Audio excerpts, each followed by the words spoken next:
Amém, Pai.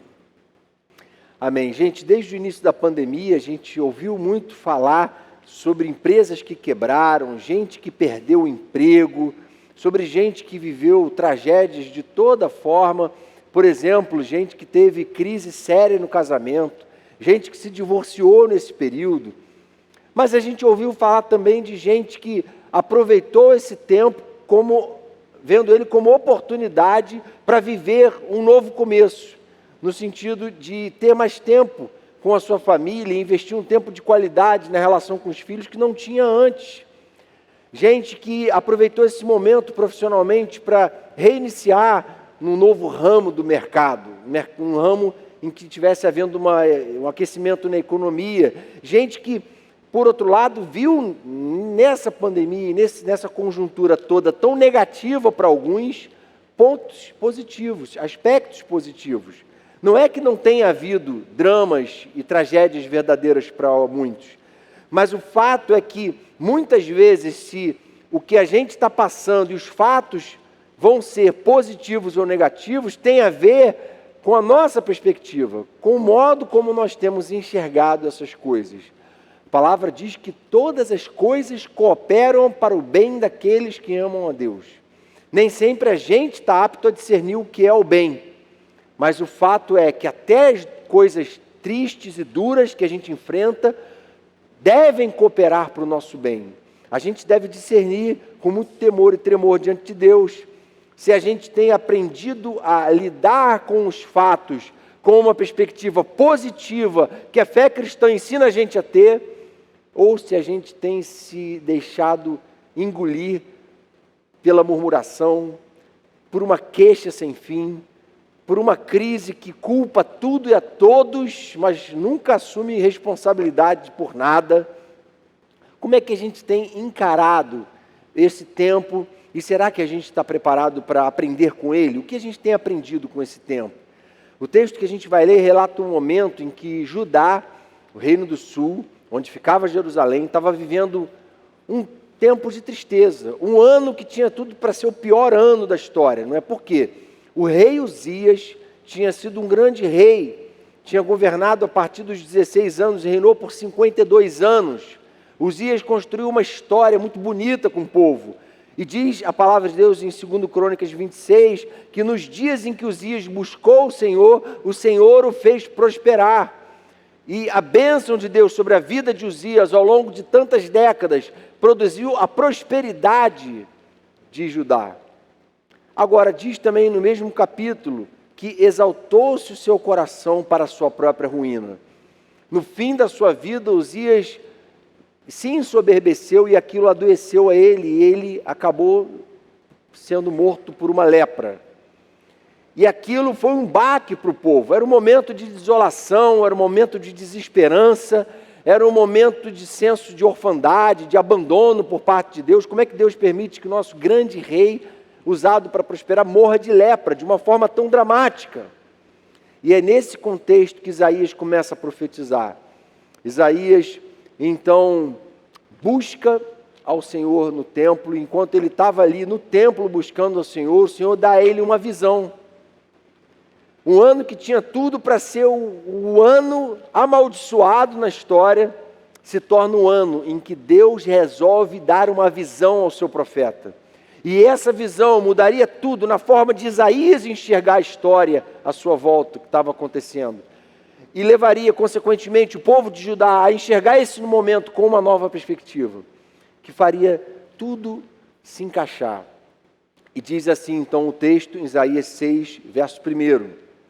No ano em que o rei Uzias morreu, eu vi o Senhor assentado num trono alto e exaltado, e a aba de sua veste enchia o templo. Acima dele estavam serafins, cada um deles tinha 6 asas, com 2 cobriam o rosto, com 2 cobriam os pés e com 2 voavam. E proclamavam uns aos outros: Santo, Santo, Santo é o Senhor dos exércitos, a terra inteira está cheia da sua glória. Ao som das suas vozes, os batentes das portas tremeram, e o templo ficou cheio de fumaça. Então gritei: ai de mim, estou perdido, pois sou um homem de lábios impuros e vivo no meio de um povo de lábios impuros. Os meus olhos viram o Rei, o Senhor dos exércitos. Logo um dos serafins voou até mim, trazendo uma brasa viva que havia tirado do altar com uma tenaz. Com ela tocou a minha boca e disse: veja, isto tocou os seus lábios, por isso a sua culpa será removida e o seu pecado será perdoado. Então ouvi a voz do Senhor conclamando: quem enviarei? Quem irá por nós? E eu respondi: envia-me, eis-me aqui, envia-me. Amém, irmãos? Então, no ano em que todo mundo só via tragédia e notícia ruim, Isaías foi buscar ao Senhor, como você está fazendo aqui essa noite, como quem está assistindo a gente por essa transmissão está fazendo agora. Foi ao lugar em que estavam todos aqueles que queriam buscar ao Senhor. Expressou com esse gesto desejo de estar na presença de Deus, de ser consolado pelo Senhor, de ser alimentado pelo Senhor. E naquele lugar, é aí, onde eu e você buscamos ao Senhor, o Senhor se manifestou a ele numa visão. E a visão nada mais era do que a visão do trono de Deus, e os anjos adorando a ele, dizendo: santo, santo, santo é o Senhor, toda a terra está cheia da sua glória. Onde todo mundo olhava para a terra e só via pandemia, e só via a lepra do rei, e só via a morte, e só via o fim da prosperidade. O que Isaías viu foi o Senhor reinando no seu trono glorioso e os anjos adorando a ele e declarando a sua santidade. E isso, irmãos, muda totalmente a nossa perspectiva de tudo. Esse é um fato incontestável. Será que a gente tem buscado ao Senhor com essa mesma intensidade?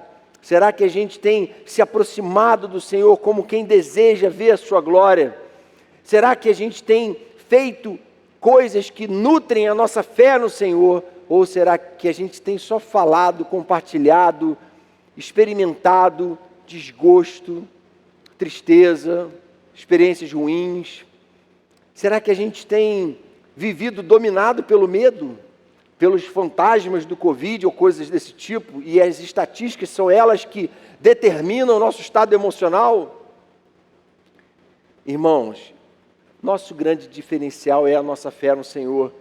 Se a gente entende a fé que a palavra de Deus ensina a gente a ter, a gente passa a enxergar tudo diferente.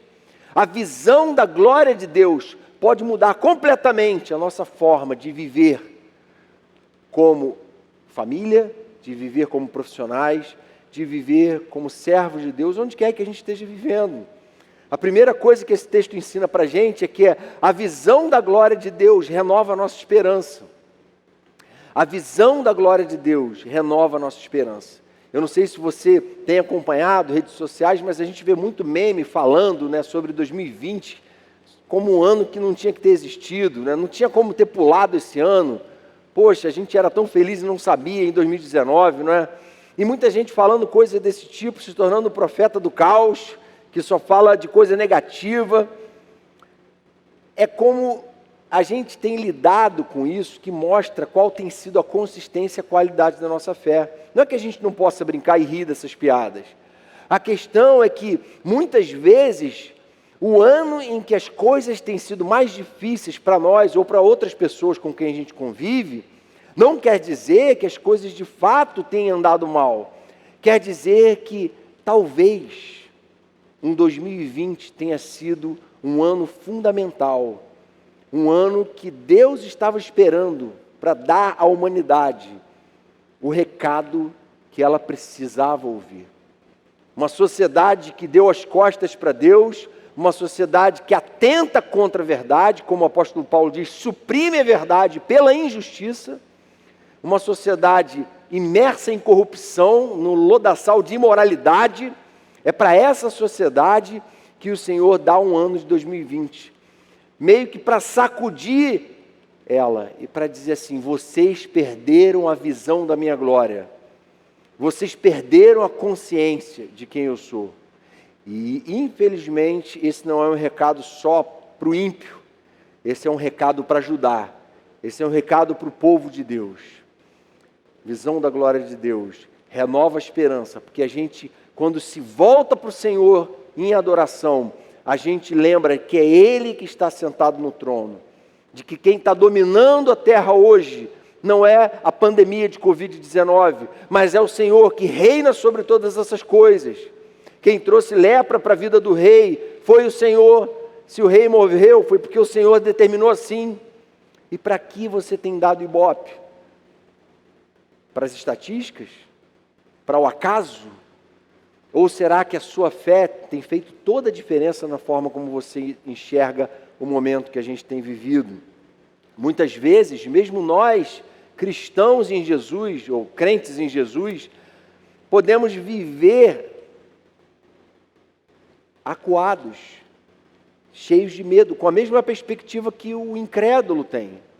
Porque a gente se esqueceu diante de quem nós estamos, esquecemos de quem Deus é, esquecemos de contemplar a glória de Deus, não adoramos, mas damos lugar à murmuração. E o Senhor quer, em primeiro lugar, nos chamar a retomar a perspectiva do governo soberano dele sobre a história, da glória dele, do fato de que ele reina e de que a terra inteira está cheia da sua glória, a terra é dele e ele reina soberano sobre a história. Porque quando a gente faz isso, o nosso coração se enche de esperança de novo.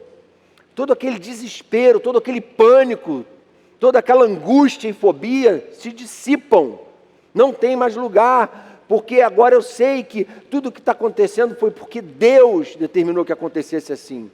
A minha vida não está sendo vivida ao acaso e pelo capricho de um determinado vírus que a qualquer momento pode me acometer. Ela está sendo regida por Deus. Quem conta os meus dias é Ele, e a palavra em que eu creio diz que sequer um fio cai da minha cabeça, se não for da vontade dEle. Amém, irmãos? Nossa vida está muito bem guardada em Deus. Não deixe de contemplar a glória de Deus, porque contemplando a glória de Deus, a nossa esperança se renova. Os vales e desertos que a gente enfrenta são apenas meios pelos quais Deus às vezes está despertando a gente de um entorpecimento da nossa alma. Quantos pais de repente podem hoje dizer assim: cara, eu estava totalmente entorpecido, como eu estava distante dos meus filhos, eu não tinha mais diálogo com eles, eu não tinha tempo de qualidade nenhum, e agora os afetos estão se realinhando, a gente está junto de novo. Meu cônjuge, eu não tinha mais tempo de conversar, eu não tinha tempo mais de qualidade, e agora tudo isso está voltando, porque eu tive esse tempo, porque Deus me impôs um tempo sabático, em casa, enfrentando coisas que estavam sendo varridas para debaixo do tapete há tanto tempo. E aí, o Senhor então tira a gente desse estado e nos faz lembrar que dele, por ele e para ele são todas as coisas, a ele, pois, a glória eternamente. Amém? Então essa é a perspectiva do trono, da adoração, que renova a nossa esperança. A segunda visão foi a visão da glória de Deus, que nos leva à experiência da graça. Essa visão da glória de Deus deu a Isaías uma experiência tremenda e poderosa. Diz o texto que quando ele tem essa visão dos anjos adorando a Deus, do trono de Deus transcendente, essa coisa maravilhosa e tremenda, que a gente muitas vezes não vê com os olhos físicos, mas percebe quando a gente está adorando junto aqui na presença de Deus. A primeira coisa que acontece com Isaías, quando ele se depara com aquela visão, é que ele grita. Veja que diz o texto, não é uma mera constatação, ele grita, e o grito dele é o seguinte: ai de mim, estou perdido, porque eu sou um homem de lábios impuros e habito no meio de um povo de lábios impuros, e os meus olhos viram o Rei. A contemplação da glória de Deus levou ele à convicção de pecado. E aqui uma questão de referência. Se você só convive com pessoas impuras, pessoas imorais, num mundo imoral, num mundo impuro, você acha que o seu padrão de espiritualidade, de moralidade, que seja, está elevadíssimo. Você se acomoda naquilo. Não, eu estou muito bem, eu não sou nenhum santo, mas também, em comparação ao mundo, não é? Eu sou o profeta Isaías. Eu sou um cara que tem lábios impuros, mas afinal de contas, não é? Quem não tem? Olha aí a sociedade, muito pior do que eu, né? Quando a gente adota a referência dos homens, é isso que acontece. Mas quando a gente se depara com o Senhor e com a sua glória, o que acontece é que a gente é tomado de uma vergonha santa. A gente é tomado de uma inconformidade santa com o estado que a gente está vivendo. Porque se a boca fala do que o coração está cheio e a boca está impura, é porque o coração está impuro. E Isaías já era um profeta, já era alguém que temia Deus, ele estava buscando a Deus ali, ele já estava profetizando. Só que é esse Isaías que é tocado por Deus de tal forma que na mesma hora ele grita: Senhor, ai de mim, eu sou um homem de lábios impuros. O que levou Isaías a essa convicção? A visão da glória de Deus. Agora eu estou tendo diante de mim um referencial muito mais elevado. Eu estou diante de um Deus santo, santo, santo. Eu tenho muita coisa para consertar na minha vida. E eu não quero ficar fugindo dessas coisas, eu quero enfrentar elas. Lá em casa eu estava já há bastante tempo varrendo para debaixo do tapete um monte de coisa que tinha que botar no lugar. E esse tempo que eu consegui ficar um pouco mais em casa, eu consegui botar em ordem um monte de coisa. E com a nossa vida espiritual é assim também, a gente vai fazendo vista grossa ali, vai empurrando com a barriga ali, e quando a gente vê, tem um monte de coisa para botar no lugar. E nossa vida espiritual é assim, de uma hora para outra, o Senhor faz a gente parar e dizer: ó, agora é hora de botar tudo isso no lugar. Tem certas enfermidades que não vêm para o mal, vêm para a bênção. Tem certas mortes que vêm para a ressurreição. O grão de trigo, se não morrer, não germina e não pode brotar e não vai dar fruto. Esse é um princípio do Evangelho. Todo aquele que morrer para si mesmo vai experimentar Jesus e viver para Ele, mas quem viver para si mesmo não vai conhecer o reino de Deus. Foi isso que Jesus falou. Será que a gente está pronto para experimentar alguns lutos, alguns abandonos de coisas que estavam mantendo a gente distante de Deus? Isso foi o que aconteceu com Isaías. Ele percebe isso e ele confessa e ele rasga o coração diante do Senhor, porque ele sabia que a graça de Deus não tem por objetivo apenas o perdão e a salvação. A gente tem dito isso algumas vezes aqui, guarda isso no seu coração. A revelação da graça de Deus não é apenas para perdão e salvação, ela é também para purificação. O que o anjo faz? Pega uma brasa incandescente, encosta aquela brasa na boca dele. Com olhos humanos, que loucura, o anjo está queimando a boca de Isaías, do profeta. Não, aquilo era uma visão. E o sentido daquela visão é: Isaías, eu estou te purificando. O ouro era usado, o fogo era usado para purificar. E o anjo então toca e purifica os lábios dele para dizer: Isaías, você realmente é impuro. Mas eu, nesse momento, eu, o Senhor, estou te purificando. Estou te capacitando a apresentar a mim um culto agradável. Uma vida que me exalta, que me adora. E Isaías, então, só então, se vê capacitado a dizer: envia-me. Essa é uma coisa linda do Evangelho. O que o anjo fala para ele é o seguinte: a sua culpa será removida e o seu pecado será perdoado. Às vezes as pessoas têm essa ideia assim: não, lá no Antigo Testamento é o tempo da lei, a graça não era presente lá. Mentira, está aqui. Isaías, 740 anos antes de Jesus, expressando a revelação da graça de Deus para com Isaías. E é exatamente o que Jesus faz com a gente. Sabe o que Jesus faz comigo e com você? Quando Ele toca a gente com a graça dEle, a graça transformadora, a graça que muda a gente de dentro para fora, que transforma a nossa perspectiva de tudo. Diz o apóstolo Paulo que a gente tem uma escrita de dívida com Deus. É uma dívida impagável. E naquele tempo, segundo comentaristas, a pessoa que tinha cometido algum crime, algum delito diante da lei, ela carregava uma placa onde estava escrito qual era o delito dela. E aquela placa era algo extremamente humilhante, que naturalmente marginalizava a pessoa.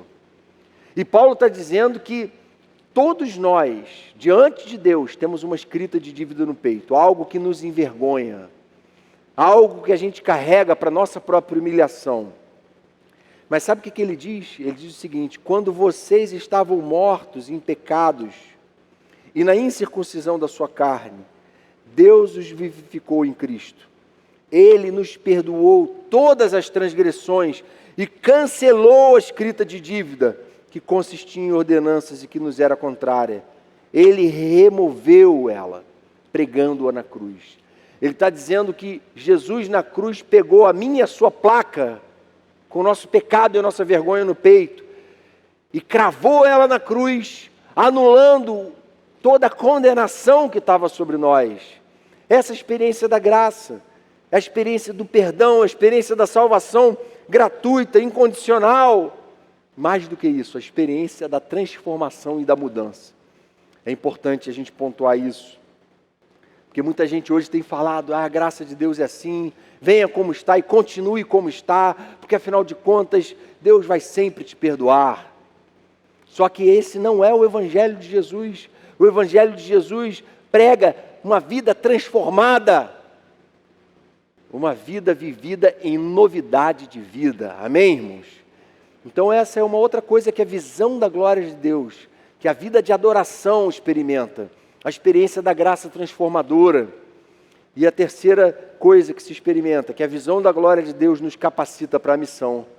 Só agora que Isaías tem a visão da glória de Deus, que ele percebe que Judá não estava entregue à desgraça da desolação, mas que Judá tinha um rei, que era o próprio Senhor, assentado no trono, governando sobre ela, e toda a terra estava cheia da sua glória. Só agora que Isaías é tomado de convicção sobre o seu próprio pecado, é tocado pelo Senhor, é purificado pelo Senhor, só agora que ele está capacitado a adorar, a prestar um culto aceitável ao Senhor, só nesse momento é que o Senhor pergunta para ele assim: quem enviarei? Com quem eu posso contar nesse projeto missionário, de ser um profeta no meio do meu povo? Quem irá por nós? Isaías diz: eu respondi, Senhor, eis-me aqui, envia-me. Senhor, agora eu sei que, apesar da minha biografia, apesar de eu ser tão errado, eu fui tocado pelo Senhor, e não é pelos meus méritos que eu vou, mas pelos méritos da sua graça, que eu posso sim ser usado como uma bênção na vida daqueles que o Senhor colocou à minha volta.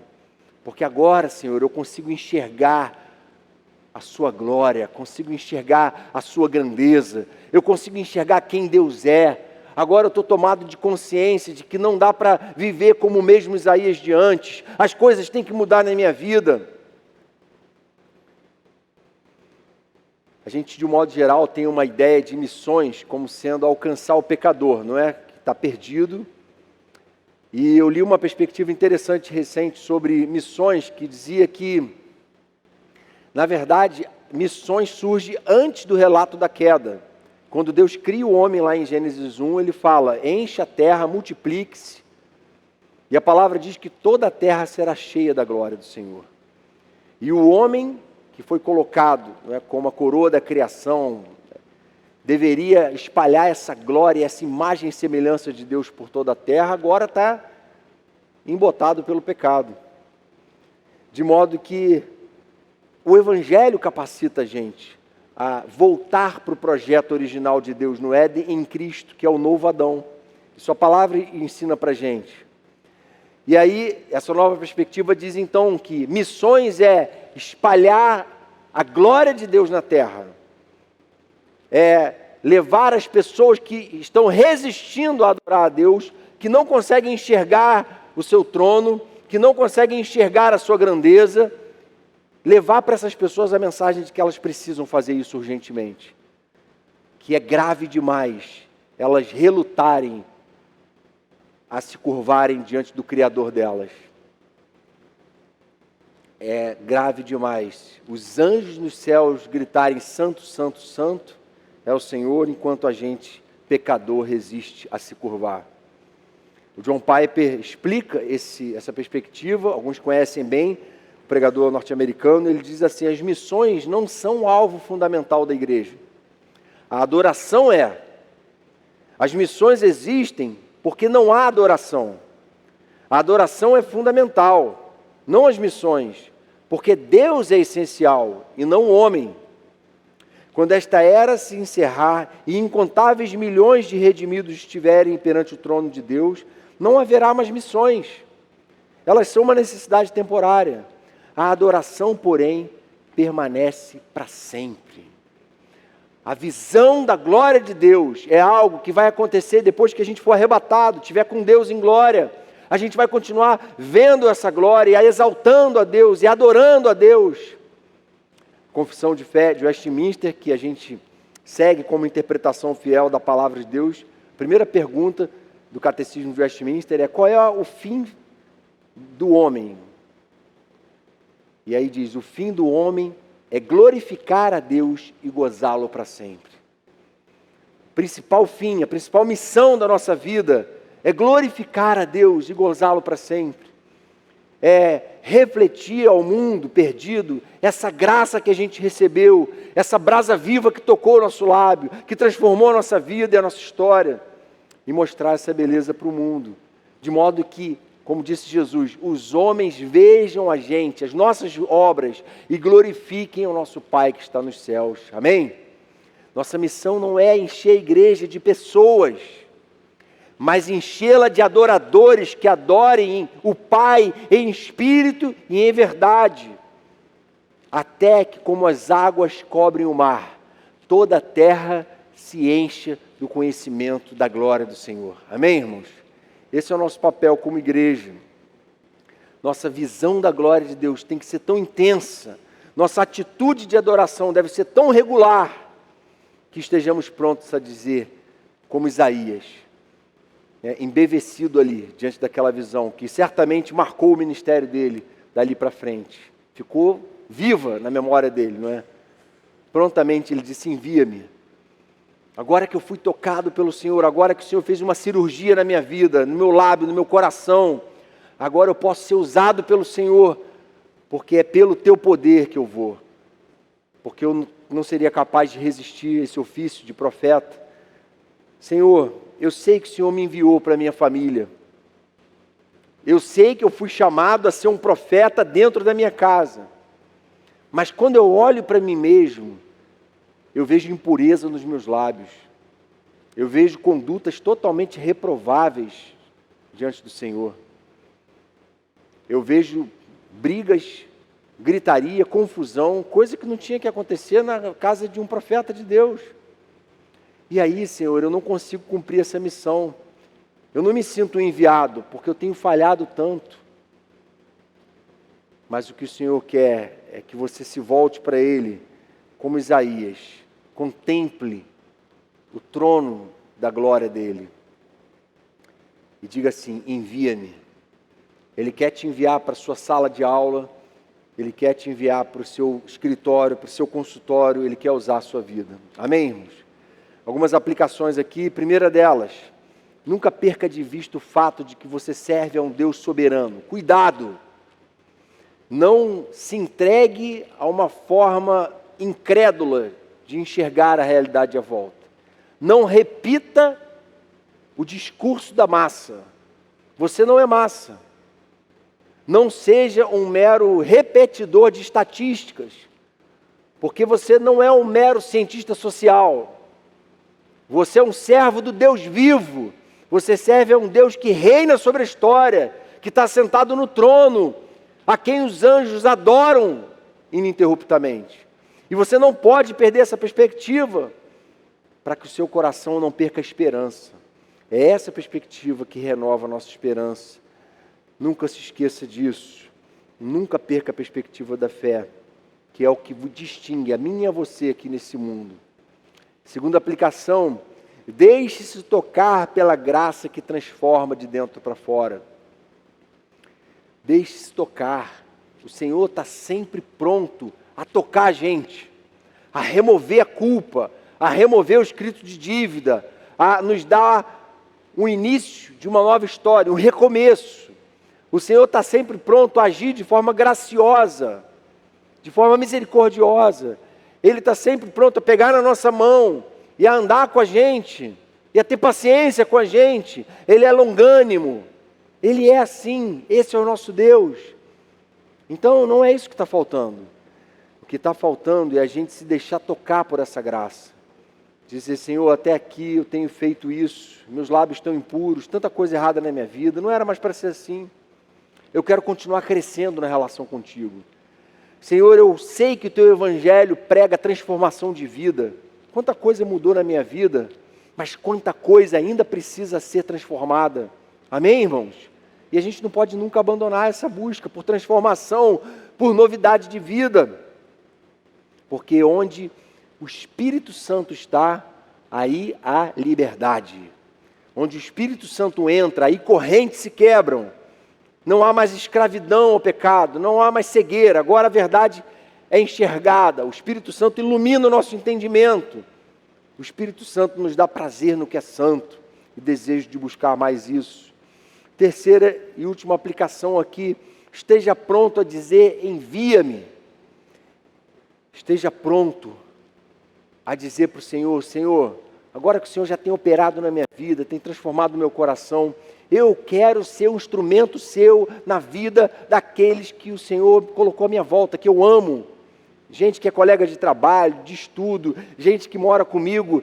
Eu quero ser agente de transformação na vida deles. Eu quero entrar nas redes sociais para promover essa mensagem de esperança do Evangelho. Para dizer para as pessoas que elas não precisam se desesperar, porque o meu Deus, o Criador dos céus e da terra, reina soberano na história, e Ele enviou o seu Filho para morrer pelos nossos pecados, e Ele tem uma palavra de perdão, de remoção de culpa, de cura, de renovo, porque eu sou um profeta de Deus no meio dessa geração que se esqueceu de Deus, essa geração que deletou o Deus da existência. E a gente está aqui para proclamar essa verdade para essas pessoas. E a gente está aqui para dizer para o Senhor: sim, Senhor, envia-me. Quando Isaías fala assim, envia-me, ele sabia o que era isso. Ele não estava tendo um impulso momentâneo, irresponsável, inconsequente, leviano. Ele sabia o que era isso. Ele já era profeta. Ele já tinha proferido profecias pesadas. Mas é mesmo consciente disso tudo que ele fala: Senhor, envia-me. Importa que o Senhor viva, que o Senhor cresça e que eu diminua. Li uma frase muito legal do Spurgeon, queria encerrar com ela. Essa semana ele disse o seguinte: nosso papel é levar o Evangelho até os ouvidos, e o do Espírito Santo é levar o Evangelho dos ouvidos até o coração. Amém, irmãos? Que Deus nos capacite a cumprir essa missão. Deus tem nos dado essa clara direção de expandir a tenda. E alguns pensam assim: pô, mas o que esse conselho da Oceânica está vendo que a gente não está vendo? Tem uma retração na frequência, tem uma pandemia em andamento, e eles estão alargando a tenda. Que lógica é essa? E a lógica é a seguinte: a igreja é um hospital espiritual, e as pessoas estão doentes espiritualmente, estão desesperançadas. E a gente crê que a gente está aqui para cuidar dessas pessoas. E a gente crê que é o próprio Senhor quem vai encher esse lugar da glória dEle. É o próprio Senhor que vai trazer gente perdida, gente angustiada, gente desesperada para buscar a Ele, para se reconciliar com Ele, para viver na presença dEle, para adorar a Ele em espírito e em verdade, de todo o coração, a plenos pulmões, como nós temos buscado fazer aqui. Porque essa é a grande missão da igreja, a adoração ao Senhor. Em tudo que a gente faz aqui não tem outro objetivo, senão a exaltação da glória desse Deus que está sentado no trono. Amém, irmãos? Senhor querido, obrigado pela Tua palavra, obrigado por essa experiência que Isaías teve, como ela se aplica à nossa vida, Senhor, como nós nos vemos no lugar dEle, como a gente se sente ao mesmo tempo, Senhor, cobrado de assumir posição diante da nossa geração, e como a gente se sente tão impuro, tão imperfeito, tão incapaz, tão dependente do Senhor, mas é pela Sua graça que nós estamos aqui para dizer: envia-nos. É pela Sua graça que nós estamos aqui para clamar: Não nos deixe perder a perspectiva da sua glória, de que o Senhor está no trono reinando, de que toda a terra está cheia da tua glória. E nós queremos, Senhor, ser agentes dessa glória onde a gente tem vivido. A gente quer ser reflexo da esperança que só o teu evangelho tem. É o que te pedimos em teu nome, Jesus. Amém, Pai.